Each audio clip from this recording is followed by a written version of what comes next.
Cora, chapter 7. Through all of our conversations, I had never really asked Cora much about her son. I really didn't ask her questions. She wasn't the kind of person you do that to, because she didn't want you to ask her questions, and she made that quite obvious to me. But this one just kind of random visit, I really hadn't intended to stay long. The reason for the visit was absolutely mundane.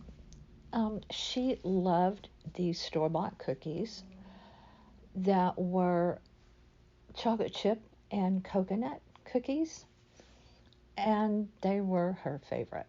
And she kind of occasionally said, not always, but liked to dunk them just a little bit into her coffee.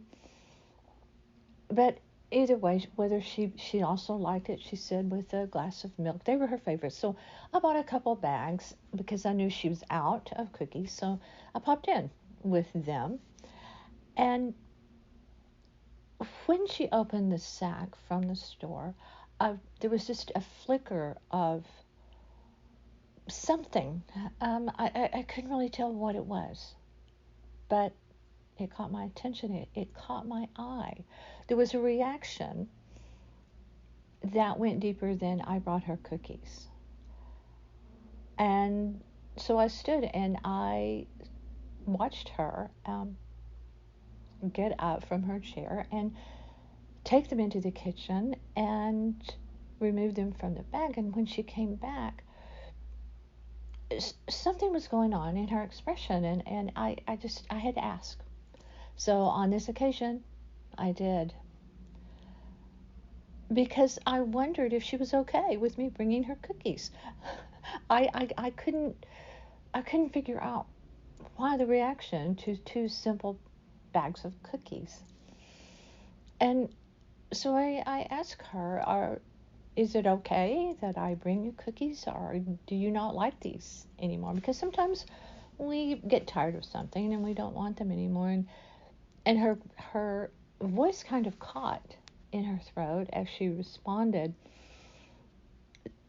that she loved these cookies, and she was so pleased that I thought of her to bring the cookies. But she said, for some reason, even after the time that had passed, it still brought her up short when she saw these cookies. She said her son that had died, that was his special treat to her, that he would pop in and have a bag with bags of cookies in it. And she said the way that I came in and handed her the bag, it just brought all of that to the fore.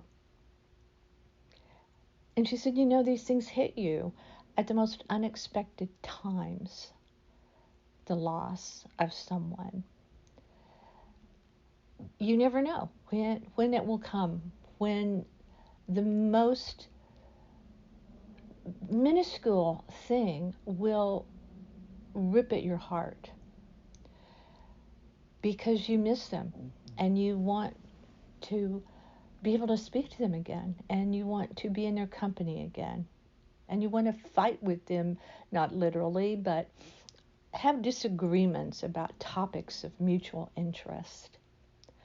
So I sat down, but this time I went in the kitchen and poured myself a cup of coffee and brought the pot in to the coffee maker carafe and refreshed hers as she sat down.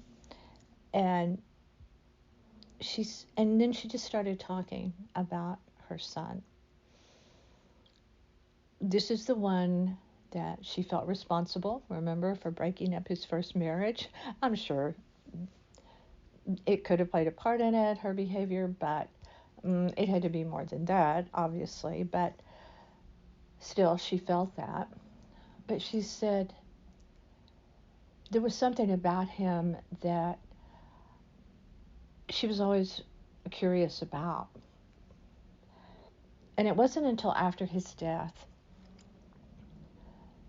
and again, we're back to this not knowing people, even those closest to you sometimes, things came to light about her son that she did not know. She said she was curious during his fairly long illness. Well, he was sick for, it wasn't that long, it was about a year. He became ill, he lost a lot of weight, and nothing that she ever found out. There was never a real cause for it. And so she said, I still don't really know the cause of my son's death. But I think it was AIDS, she said, given what I came to know after his death. She said, on the day of his funeral, a strikingly handsome man walked up the middle aisle at the chapel and stopped halfway and gave him a big salute and said, I'll catch you later. And she'd never seen this guy before. She didn't know who he was, and he vanished from the funeral, and she never knew who he was until later. Much later. He came to visit her and introduced himself as her son's lover. And she found out they had had a relationship for many, many years, through all of his marriages, almost. Not all, but this guy was a constant companion, and he had photographic proof. He had photo albums, he had letters, he had recordings. He shared with her permission, her son's secret life. And that meant this guy had nude photos. He had photos they shared. There was group sex. There were orgies. There were all these kinds. And he wasn't trying to hurt her. And he got her permission before he shared this with her. Was she able to handle it? Did she really want to know about his secret life? And she did and she didn't, she said. She said, I had to know. She said, I could not have let him walk out the door and not know. And on the other hand, it was very hard. It was very hard to hear and to see. And what he did, she said, before he left, he asked her if she had a metal trash can. And she did, actually, in the bathroom. It was she'd had it for years and years. You know, one of these metal trash cans, old-fashioned, has a flower on the front. And he asked her to put a piece of foil to line it, if she would, with foil, while he prepared for what he was about to do.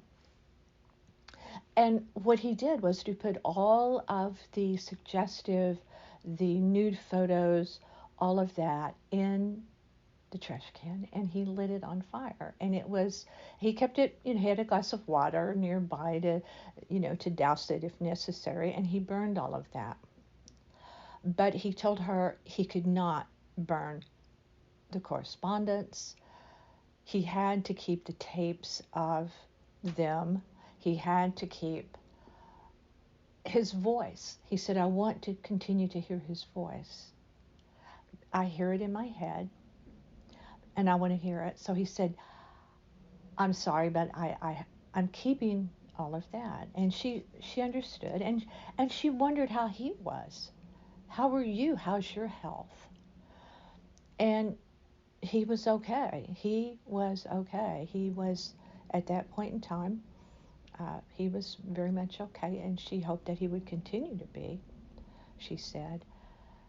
But she said it explained so much to her, not just the many broken marriages, but so many other things became through his life after he left and she had a chance to reflect back and to really think on how he really was. And she said her sadness about it was that he couldn't share that with her, that was one aspect, as close as they were, that he could not share that with her, that he was unable to live his honest life, that he was unable to live his true life. But there was no way. Society would not have been kind, sadly. So she said that after the visit, she made him promise when he was leaving to stay in touch with her, because she said it gave her a link to her son, because she was certain that in reality he had other loves. You can have many loves. The heart is so vast. It's just this incredible muscle, and there's room in it for friends and family members and distant family members and chosen family and all of that. So she knew that he had loved many in his life. But she really said she believed this guy was his really one true love. She said, I never used the term soulmate because I don't think that exists. She said, to me, that doesn't exist. Your life changes and you grow and you change and things happen. And she said, strangely, she said, I was really happy to know that he had this joyous other life, this secret life where in the security and the safety of that world, he could be himself. He could be the person that he felt he needed to be, he was born to be. So she said, while this stranger that walked into her door left as someone she felt she knew very well, brought her this incredible sense of joy and happiness in the most, she said, bittersweet, heartbreaking, heart-wrenching way possible. She said she never shared the story with anyone because it wasn't her story. It was her son's story, not hers. But she wanted to share it with me because she said, I need to, she said, I guess say to the universe that I am grateful for the knowledge of a piece of him that I did not know and that I came to know and I came to understand. And she said the sight of those cookies in the bag just flooded me with a sense that sometimes she thought he sent her signs. He sent her signs to say, I'm okay, maybe, she said, or she said, today I took it as a sign from him for me to talk about his story. She said, telling the story gave it a real life of its own for him that needed to happen and still protect his privacy because it was his story, not hers.